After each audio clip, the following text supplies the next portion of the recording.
Hey, what's up? Today I have a review for you of the Typhoon by Reynolds bags. This is a bag that Reynolds came out with last year. Probably not, hasn't quite been out a year, I don't think. But close to it. It's one of their most popular. It probably is their most popular bag, and for good reason. It's a great bag.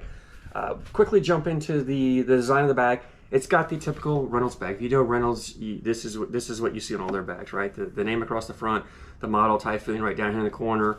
The back, this back does have the R with the crown logo. I think it's a cool logo. I like that. I do wish they would be a little more creative with their bags. They're all just pretty kind of blah. Nothing wrong with it. They're just pretty standard, and you get the same look on all their bags. They do have this in a wide variety of colors. You can also get a custom design. So and Reynolds does that for a great price. So if you want to customize this, you can do it. It is ACL Pro stamp if that matters for you.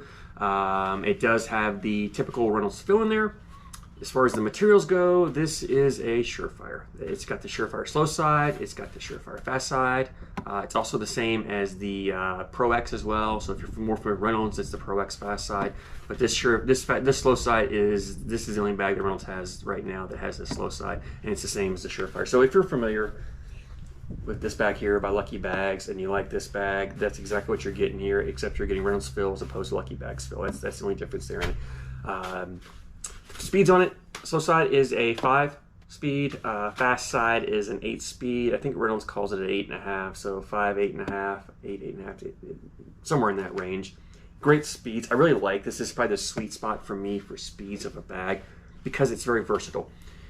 Beginner players can play with this bag because the slow side is slow enough that even if you miss the hole, it's staying on the boards. It's easy for them to get just 4 bags on the board and not worry about trying to get them in the hole. The fast side is not super fast, and you can still flip it over and still somewhat control it.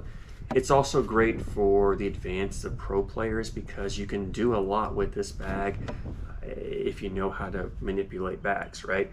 The bag is super floppy. I mean, you might notice it here. It's extremely floppy. It's just like a Surefires are floppy. If you know regular Surefires, they're really crazy floppy. So is the Typhoon. You can get this bag in a fuller fill, I've been told. So if you don't like a floppy bag, if you put in the notes you want a fuller fill, Reynolds can do that. I have not tried that. You might just double check with it and make sure, but I've heard that's an option. The floppiness is kind of there's pros and cons to it. The cons to me for the floppiness is the collection. This bag is a pretty big template bag, so when it sits out there on the board, say you throw a blocker, to collect it, if you don't hit it right in the middle and you come along the side, it just wants to bunch up and kind of move out of the way, and your bag goes around it, and this bag doesn't move. You've really got to come and be direct in the middle of it.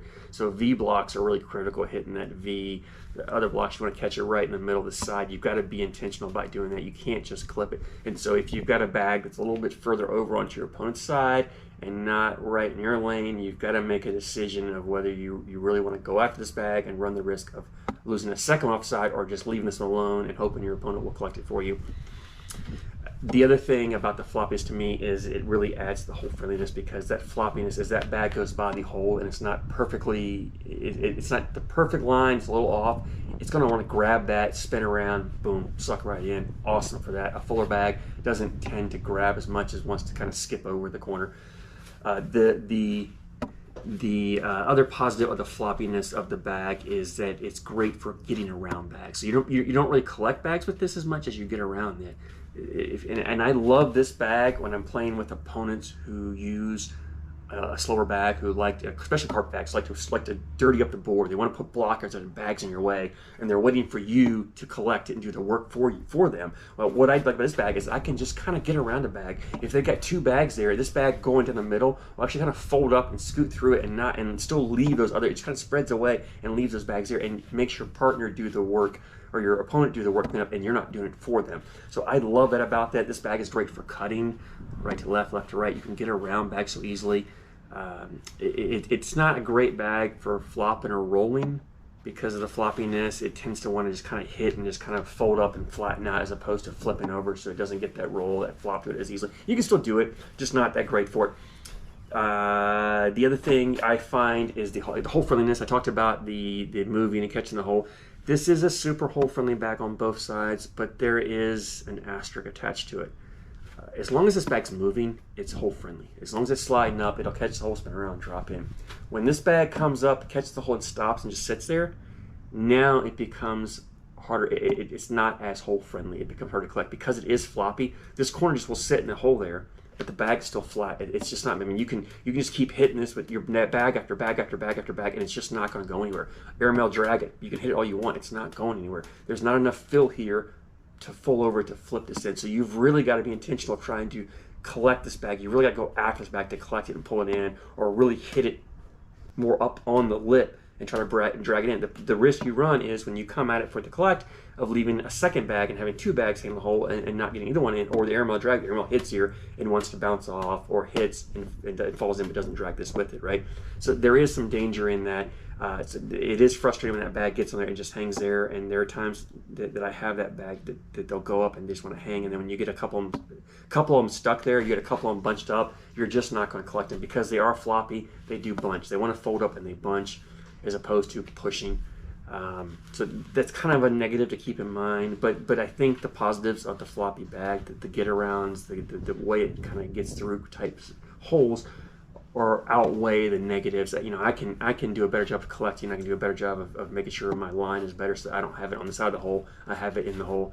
The other thing is, you know, because again, you get around an opponent, you can get around an opponent and it'll still grab that hole. So you don't have to be right in the middle. You know, you get around their bag, their blocker, grab the hole, it'll spin and drop in. They're super crazy hole friendly when they're moving by the hole. That's where they shine the best.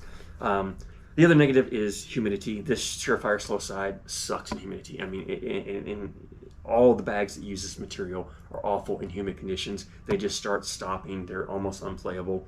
In that case, if you play in humid conditions, check out the Victory review I did. That's a great bag for humidity. A great complement bag to this with the Victory and the Typhoon. You have both those bags. You can handle pretty much any condition that you have out there. So keep that in mind. Other thing I will mention is the availability. Reynolds bags are always available. I mean, you can get this bag, order it, have it 3 to 4 days. They're super crazy fast. Price on this bag, $54, $55 for a set, $10, $11 shipping, so $65 to $70 to get it to your door. You can't beat that. You know, this Surefire, I think it's $110 plus shipping, so you're looking at $120-ish to your door, $65, $70-ish to your door. You can almost get 2 of these for the price of 1 of those. And this bag really is just as good as this, if not better. I mean, I last fall, for about 3 months, this was my favorite bag. The only thing I threw, I just absolutely love this bag. I was just throwing it all the time when I could, and I've grown to love it. Now that I do a lot of these reviews, I throw a lot of different bags. It was kind of fun to pull this back out and throw this for this review because I haven't thrown this bag in a while. Brought back some pretty fun memories. I really enjoy throwing it. So all in all, it's a great bag.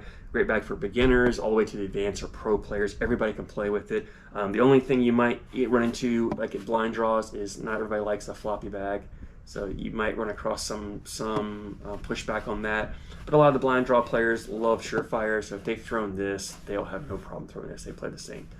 So all in all, great bag. Absolutely love it. Highly recommend you go out and get yourself a set. I think you will be absolutely positively happy with these bags because they are super fun to throw and just overall great bags. Thanks, guys.